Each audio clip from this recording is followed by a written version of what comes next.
right.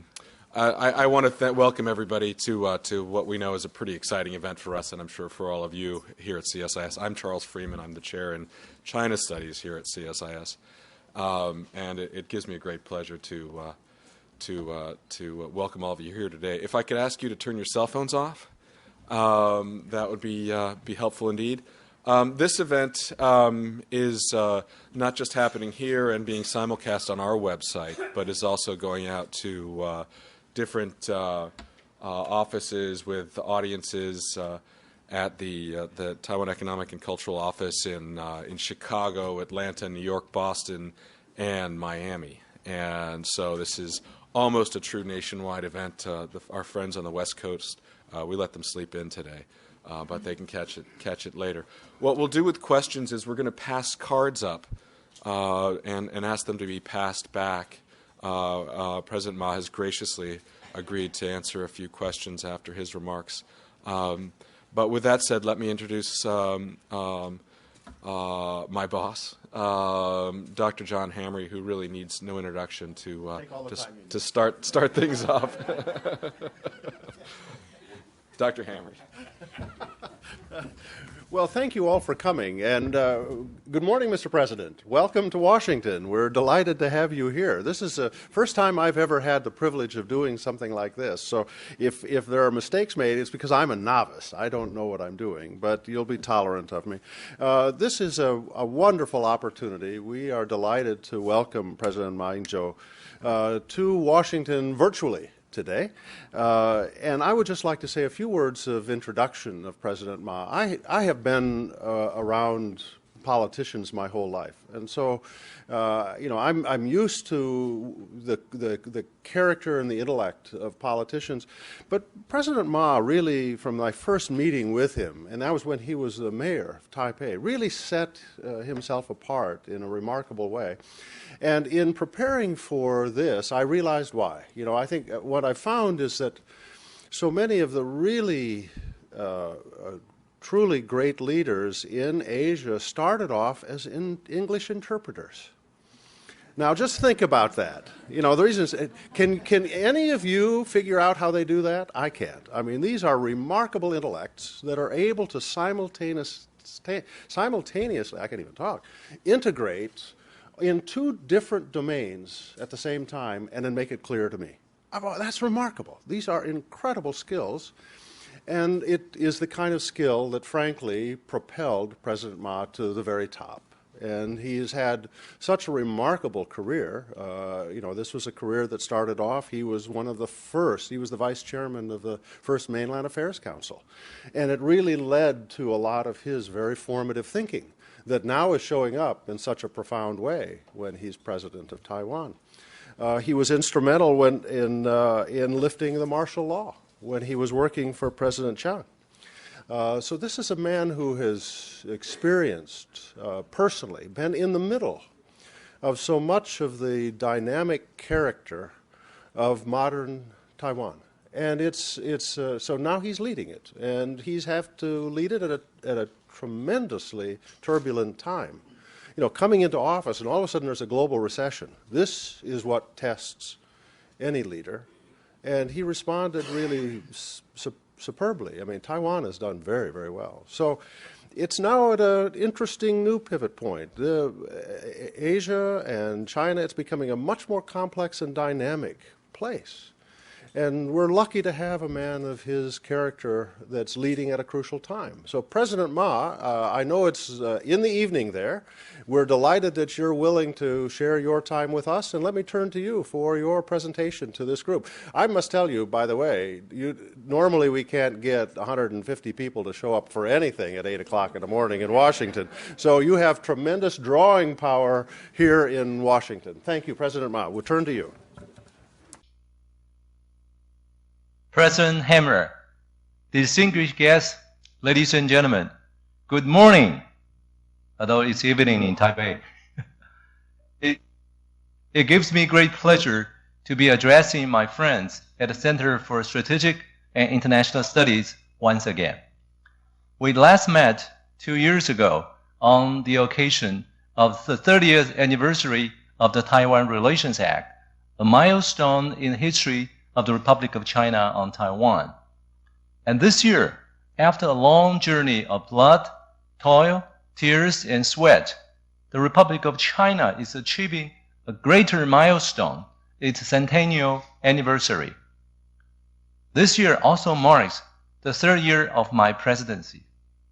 Therefore, it is time to share with you how I am building 3 lines of defense for the ROC's national security so as to ensure its longevity for many more centuries to come.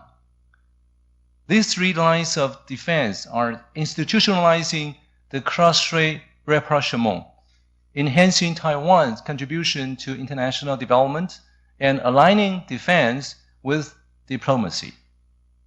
The first line of defense, institutionalizing the cross-strait rapprochement.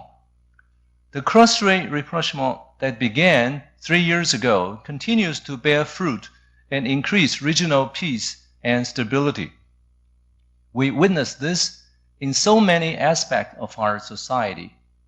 The arrival of nearly 3 million mainland Chinese visitors, up almost 10 times, has created a tourism boom in Taiwan. The increase in cross-strait trade also boosted Taiwan's total trade volume to a record high of $526 billion in 2010. Since the Cross-strait Judicial Mutual Assistance Agreement was signed in 2009, a joint crackdown on cross-strait crimes by the police forces of both Taiwan and mainland China has seen more than 100 fugitives repatriated to Taiwan, up 50% from before, and has cut cases of fraud in Taiwan by more than a quarter. And in education, more than 5,600 mainland exchange students studied in Taiwan's universities in 2010, paving the way for another 2,000 students to arrive in the fall semester this year. We have also seen a surge in Taiwanese companies with a heavy investment presence in mainland China returning to list their companies on the Taiwan Stock Exchange, rather than on the Hong Kong Stock Exchange, a dramatic reversal of previous practices. I owe much of my administration's success to our new approach to cross-strait relations. This new way of thinking revolves around moving beyond the outdated mode of unilateralism that previously characterized and also hindered relations between the two sides. As the renowned diplomatic historian Paul Schroeder concluded in his study of events that led up to the Congress of Vienna peace era, one must have change of thought before one can have change of action. Before I came to office, we had all witnessed the spread of instability, unpredictability, and especially insecurity in cross-strait relations. I had long recognized that cross-strait relations require a new mindset, one that would emphasize the commonalities, take advantage of our shared interest, capitalize on our mutual opportunities, and de-emphasize our political disagreements. Former KMT Chairman Lian Zhan undertook some of the first steps towards instilling this new mindset when he embarked on his journey of peace to the mainland in 2005. His speech at Beijing University calling for the two sides to join together to beat swords into plowshares captured the essence of this new idea. The decade-old rivalry between Taiwan and mainland China was thus given a rare window of opportunity for change. After I came to office in 2008, I worked hard to accelerate this change.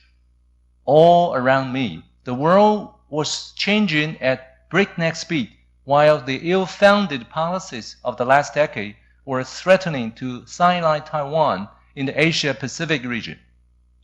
I knew I had to break out of the cross-strait deadlock for the sake of Taiwan's economic future and national security. Hence, I champion a three-no policy of no unification, no independence, and no use of force, 不统,不独,不武, under the ROC Constitution. This has changed the fundamental structure of and created a virtuous cycle for cross-strait relations. I then adopted the 92 Consensus, 92共识, as the cornerstone for the cross-strait negotiations. The 92 Consensus, meaning one China, respective interpretations, has proven crucial to paving the way forward. It was under this consensus that the 6 rounds of Jiangchen talks were able to take place, and the two sides were able to achieve so many practical, indeed incredible breakthroughs. By putting Taiwan first for the benefit of the people, 以台湾为主，对人民有利, we and Beijing have thus far signed 15 agreements that tackle the issues of greatest concern to the people in Taiwan.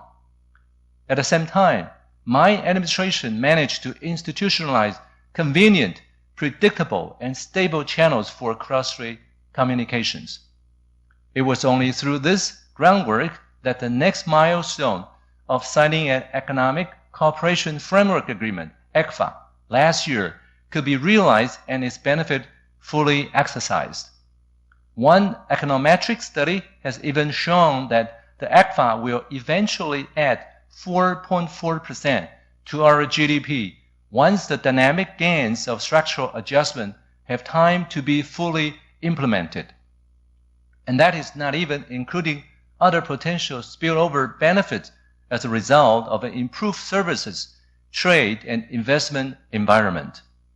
It is also my belief that increased exchanges across the strait will lead to increased exchanges with other countries for both sides. This will enhance mutual understanding between Taiwan, the mainland, and other countries, which will in turn help cross-strait relations evolve even further. That is, the virtuous cycle in cross-strait relations has positive consequences for the international community, which then adds even greater momentum to improvement in cross-strait relations.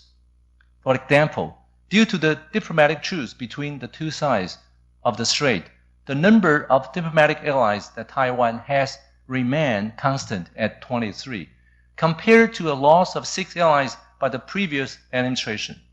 Taiwan has also joined the Government Procurement Agreement and become an observer in the World Health Assembly, WHO, after a hiatus of 38 years. Taiwan has expanded its visa waiver program from 53 to 113 countries and regions, with the United States as the notable exception, as well as working holiday arrangement for young people from 2 to 6 countries. This just shows what can be achieved by merely changing the way one thinks. This, I believe, is also the essence of good governance, never to interfere, but to build the necessary structures that encourage the right conditions for growth in society. And it is through this process of institutionalization that we created explicit or implicit principles, norms, rules, and procedures around which the expectations of both sides can converge. This very convergence has created predictability and mutual understanding in our relations, leading to stability across the Taiwan Strait and in the region as a whole. The idea of institutionalizing the cross-strait rapprochement, therefore, is not only to reduce the possibility of miscalculation, but more importantly, to increase the cost of reversing this trend. The second line of defense, enhancing Taiwan's contributions to international development. Although the incredible breakthroughs achieved in cross-strait relations have ensured a brighter future for Taiwan and the region, Taiwan's national security is also heavily dependent on how it contributes to the international community. I envision Taiwan contributing on 2 primary fronts, the economy and foreign relations. In terms of the economy, Taiwan already has the infrastructure and conditions in place to attract the best talent and become East Asia's next commercial center. Without a doubt, the expensive business and personal networks Taiwan has built up throughout the region over the last 60 years are an invaluable asset. Its historical ties and cultural and language affinity with mainland gives it a competitive edge in the vast Chinese mainland market. At the same time, Taiwan also has a special partnership with Japan, as we share many cultural traits, common interests, ideas, and even the same fashion sense. Therefore, many Japanese and Taiwanese businessmen have decided to work together to enter the mainland Chinese market. And this type of win-win partnership can be successfully repeated with other countries. Taiwan is located at the geographical center of East Asia and could not be in a better position for tapping into business opportunities in the region. Any businessman or multinational company based in Taiwan has convenient access to the whole Asia-Pacific region. With direct air and sea links, Taiwan is connected to all major cities in the Chinese mainland, from the coastal metropolis of Shanghai and Beijing to the fast-developing cities in the Chinese hinterlands. At the same time, all other major cities in the region, such as Tokyo, Seoul, Singapore, New Delhi, or Sydney, are well within reach. Taiwan is also endowed with many soft power attributes that makes it an ideal place for both domestic and multinational companies. Its democracy and rule of law ensure that the rights of individuals and companies, including intellectual property rights, are guaranteed. The country's modern and comprehensive transportation, healthcare, and education infrastructure ensures that those who live there enjoy access to very good quality services. We also have a highly educated, innovative, and skilled labor force just waiting for foreign companies to tap into. We have created an enviably safe society where anyone out at night walking their dogs or buying food at grocery stores can feel safe. And improvements are happening all the time, making our society a better place to live and do business in. Against a backdrop of stable cross-strait relations, Taiwan's regional connections, geographic advantage, and soft power attribute make it poised to ride the next wave of opportunities in the region and to help others do the same if they choose to join us. With respect to foreign relations, there is also a lot of value that Taiwan can add to the global community. And as a maturing democracy, I believe Taiwan must learn to fully shoulder its own responsibilities in the world. In fact, Taiwan's national security is inseparably tied to its role as a responsible stakeholder. Our nation's political and economic survival depends entirely on how well we uphold the peace and stability of the international system. This is the same system that is making Taiwan prosperous and allowing our government and people to connect with the rest of the world in ways that are enriching our nation even further.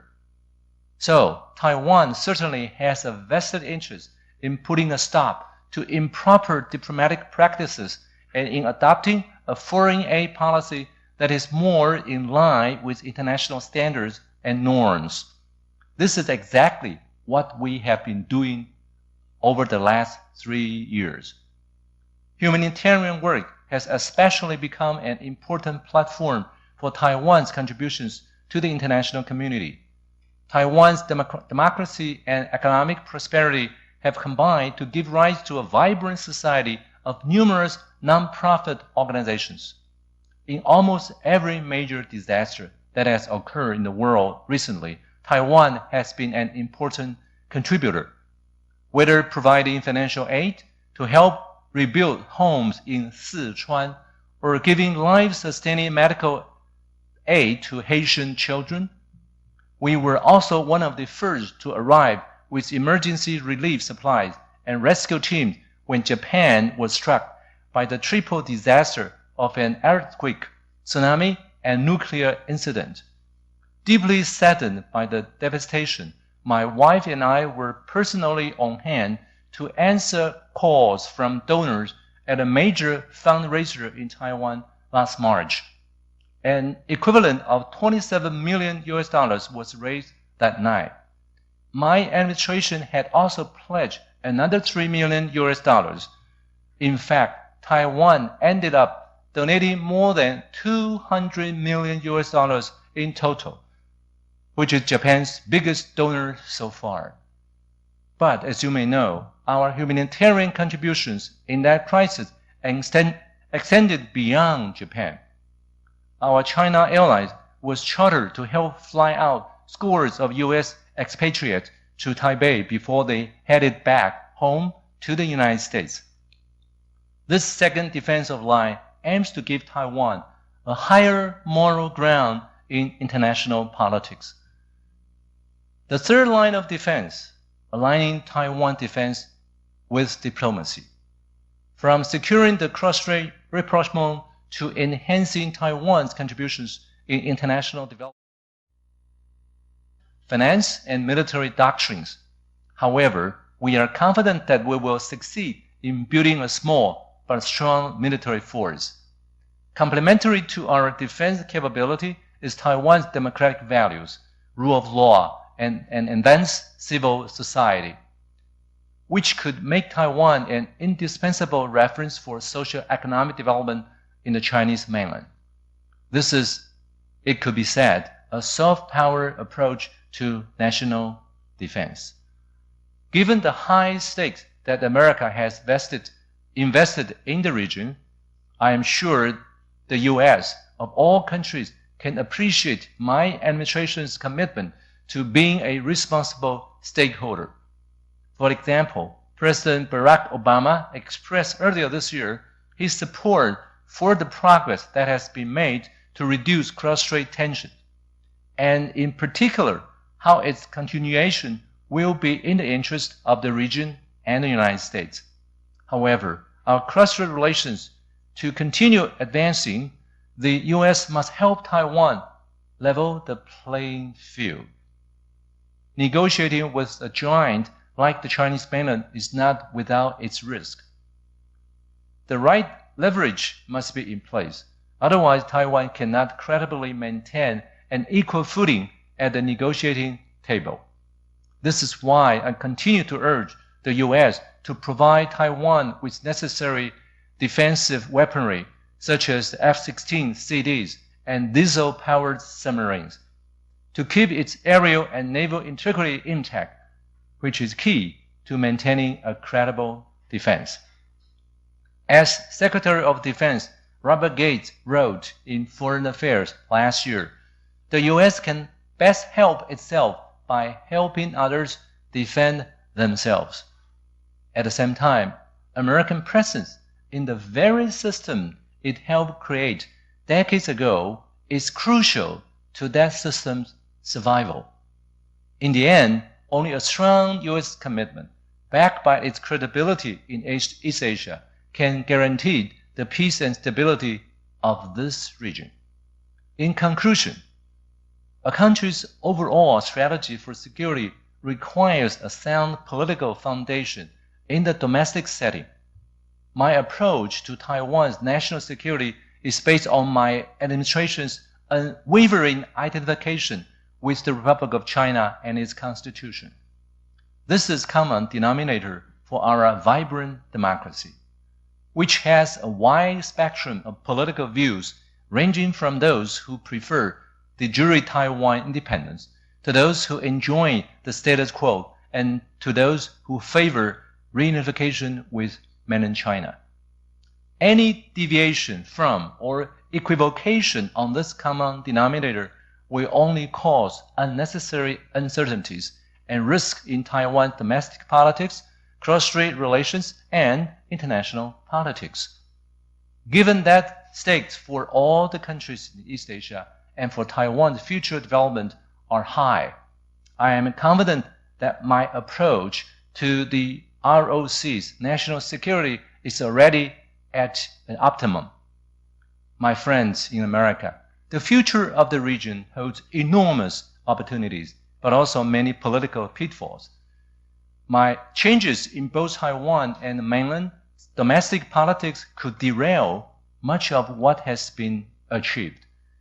Intransigence, overconfidence, or a unilateral pursuit of national interests could lead to a losing scenario for all relevant parties. So it will be essential to keep track of these moving pieces in the future. For my part, the process of transforming Taiwan into a valuable member of the global community, and thus ultimately enhancing its own security, will continue full steam ahead under my administration. The same old no frills, no surprise diplomacy will also continue to be the operational code for my administration's conduct of foreign policy. That said, I hope this year will mark the start of a new 100 years that will be known as the century when the Taiwan-US partnership achieved its greatest accomplishments. Thank you.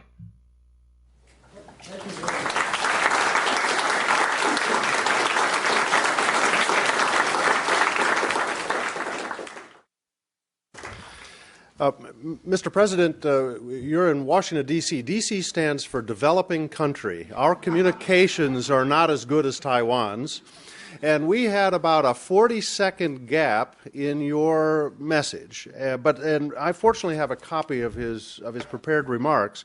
And just to summarize what the President was saying at that crucial point, he was talking about his priorities for securing cross-straits rapprochement and enhancing international development, but then the way this contributes to Taiwan's security. And he said, I have two priorities. First, to continue to build Taiwan's credibility and trust with our closest allies, especially the United States. And to be a trustworthy partner, Taiwan must be keenly aware of how its actions in the international system affect the interest of big powers. Second, Taiwan has resolved to defend itself. My administration wants to enhance Taiwan's defense capability on a newly designed volunteer military system. He then goes on to say, we are confident we will succeed in building a small but strong military force. And that was the point that your voice came back online, Mr. President. So I wanted to make sure everybody here had the value of your full speech. Ladies and gentlemen, there's an old Greek aphorism that in the land of the blind, the man with one eye is king. And I think what we heard this morning from President Ma was this vision, as he said, and he said at the very beginning, changing our thoughts has to occur before we change actions. And I think we've seen that systematically, Mr. President, and what you've been doing. I'm very, very impressed, as all of us are, by the strategic quality of your insights that you've brought to this. And so I'm going to turn the questioning period here over to my colleague, Dr. Freeman, but because I'm president, I get to ask the first question, okay? And so I do want to ask you, president of a little think tank, not a country, I want to ask the first question, and that is, you've given us a vision, you've now shared with us, and we've now been able to see your vision because you've been implementing it now for 3 years. You've had 15 agreements that you've reached, cross-straits agreements. It's had a remarkable impact. And so we now can see the vision that you had 3 and 4 and 5 years ago as you were conceptualizing this new phase. Can you share with us now your vision looking out even further? Where does this go? How does this proceed in your cross-straits relations? I understand many people are interested what we will be doing in the next couple of years. Actually, as you know, when we resumed negotiations with mainland China and concluded 15 agreements, we cover only a very small portion of the current interchange between the two sides of Taiwan Strait. For instance, we signed ECFA last year, but the items that we cover actually account for roughly a quarter of a normal economic cooperation agreement. So we continue to negotiate the remaining items right now, and it probably will take a while before we can conclude them. We are negotiating, for for instance, a investment protection agreement. We are also negotiating a dispute settlement agreement. So there are many others to come. As the nuclear accident happened in Japan, and we are also very concerned about the nuclear reactors located just across the Taiwan Strait. So we will be negotiating a nuclear safety agreement with the mainland as well. So our hands are really full with all these important economic or technical agreements that are involved and related with the daily lives of our people. So this will be the first priorities for this administration to look into before we can take care of other more complicated issues between the two sides.